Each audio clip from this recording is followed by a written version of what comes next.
Assalamualaikum. This is me Aksa Bano from BSPT, holding ID 20010331019. I am here to present the topic of microneedling treatment and skin chemistry. First of all, we discuss what is microneedling. Microneedling is a cosmetic procedure. It involves pricking the skin with tiny sterilized needles. These small ones cause your body to make more collagen and elastins, which heal your skin and help you look younger. You might also hear it called collagen induction therapy. Next one is safety. Safety microneedling is minimally unsafe, requiring no downtime. It's considered safe for most people who are in overall good health.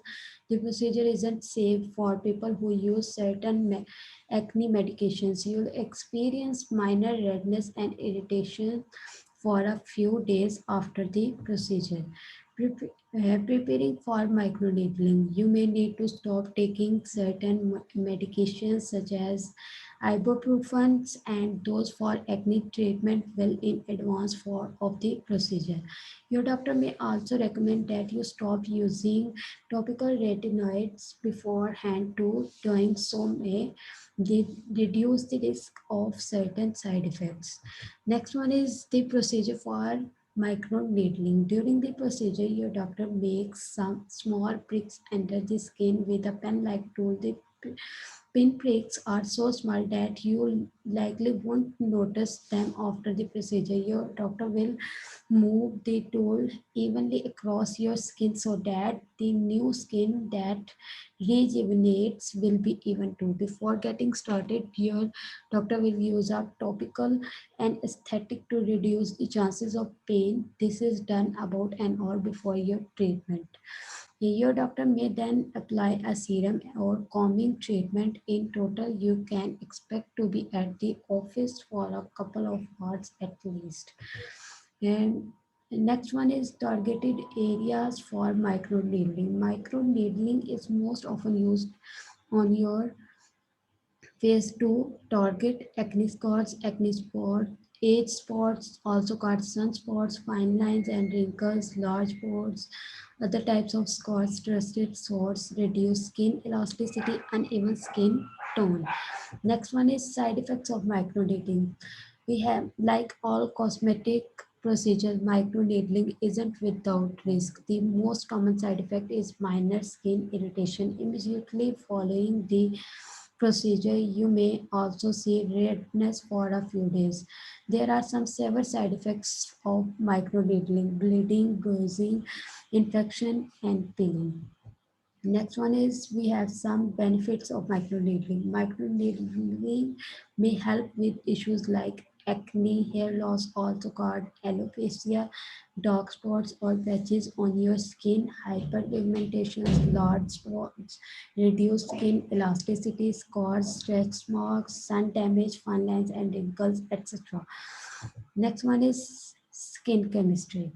Integumentary system covers outside of the body, consists of skin and appendages, hair, nails, glands.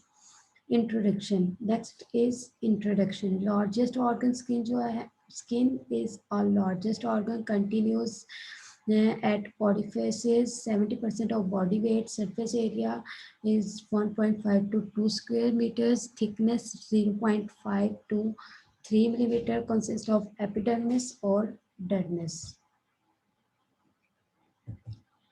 Next, there is dermis.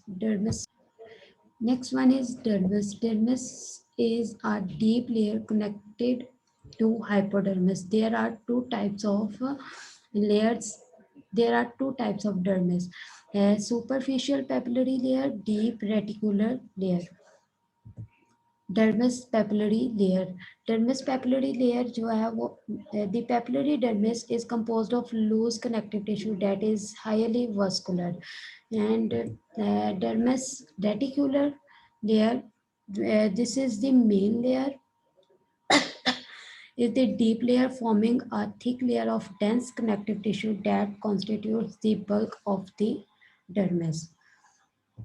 Next one is epidermis cells. Keratinocytes produce keratin for strength. Melanocytes contribute to skin color. Langerhans cells, part of immune system. Merkel cells detect light, touch, and pressure.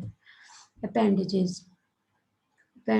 Hairs and hair except palms, toes, lips, nipples, parts of external genitalia, and distal segments of fingers and toes. Hair shaft is consisted of three layers: cuticle, cortex, and in certain cases medulla. Next I have glands, sebaceous, pseudoriferous, serominus, mammary, nail. Next one is sweat glands. Sweat glands is a Sweat glands are a type of exocrine gland, which are glands that produce and secrete substances onto an epithelial surface by way of a duct. There are two types of sweat glands. Eccrine, most numerous, produced through sweat glands. Glands occur over most of your body and open directly onto the surface of your skin. Apocrine glands open into the hair follicle leading to the surface of the skin. Next one is sebaceous gland. Sebaceous gland is a microscopic exocrine gland in the skin that opens into a hair follicle to secrete an oily or waxy matter called sebum, which lubricates the hair and skin of mammals. Next one is nail. Nail is a scale-like modification. A nail is a claw-like keratinous plate at the tip of the fingers and toes in most pyramids. Nails correspond to claws found in other animals. Cleavage lines. Longer lines of skin tension, or sometimes called cleavage lines, are topological lines drawn on a map of the human body. They are parallel to the natural orientation of collagen fibers in the dermis and perpendicular to the underlying muscle fibers. Skin color. Skin color is determined by three factors: pigments, melanin, carotene, albinism, deficiency or absence of pigment, blood circulating through skin, impart reddish hub and oxy HB.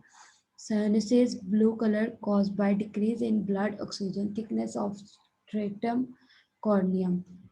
Next one is functions of skin. Functions of skin: protection, sensation, metabolism, temperature regulation, vitamin D production, excretion, regulation of pH, absorption, secretion, storage.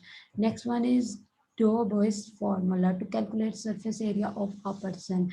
A is equal to W into H into 71.84. A is surface area in square centimeter, W is weight in kilogram, H height in centimeter. That's all about my topic. Thank you so much. Allah Hafiz.